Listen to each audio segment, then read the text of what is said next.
Est-ce que le divorce dans la joie et la bonne humeur, c'est possible? J'espère bien. Bon, on l'a dit, il y a un divorce sur deux, mais dans le divorce sur deux, il y en a un des deux au moins qui est à l'amiable. Ça veut dire qu'on essaie de faire ça gentiment, bonne intelligence.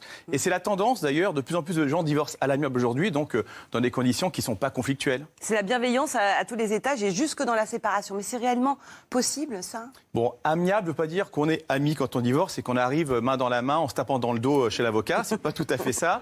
C'est qu'on estime que c'est mieux de ne pas aller devant le juge parce que d'abord ça coûte moins cher, ça dure moins longtemps et s'il y a des enfants, on ne les met pas dans le cadre d'une procédure, d'un conflit. Donc c'est quand même la tendance, heureusement. Et nous, en tout cas, on pousse à ça.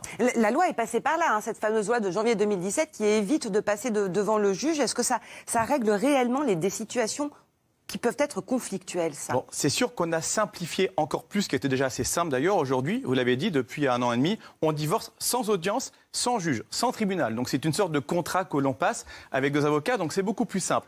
Est-ce que c'est la bonne solution sur tous les points de vue? Je ne suis pas certain, parce que c'est vrai que c'est quand même la porte ouverte à certains abus parfois, à des pressions, puisqu'il n'y a pas de juge qui contrôle. Donc un conjoint pourrait dire à l'autre, écoute, ou tu acceptes mes conditions, ou alors je refuse de divorce à l'amiable. Et là, il n'y a pas le juge qui vient contrôler, qui vient vérifier que c'est équilibré. Donc il y a toujours un conjoint qui est plus faible que l'autre et qui risque de pâtir de la séparation davantage que l'autre. C'est souvent le cas. Bon, chacun a son avocat, donc l'avocat est là pour conseiller son client très bien, comme le font tous les avocats, bien sûr. Mais quand même, il y a quand même un risque. Combien en moyenne?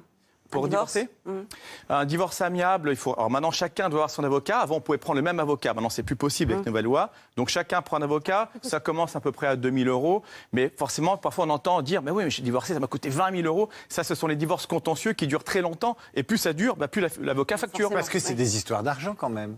C'est le pognon. Enfin, souvent, c'est le pognon. Et les enfants. Il y a deux questions. L'argent, les enfants. Voilà. Donc l'argent, c'est sûr que c'est quelque chose d'important, mais on peut transiger, négocier, trouver un accord.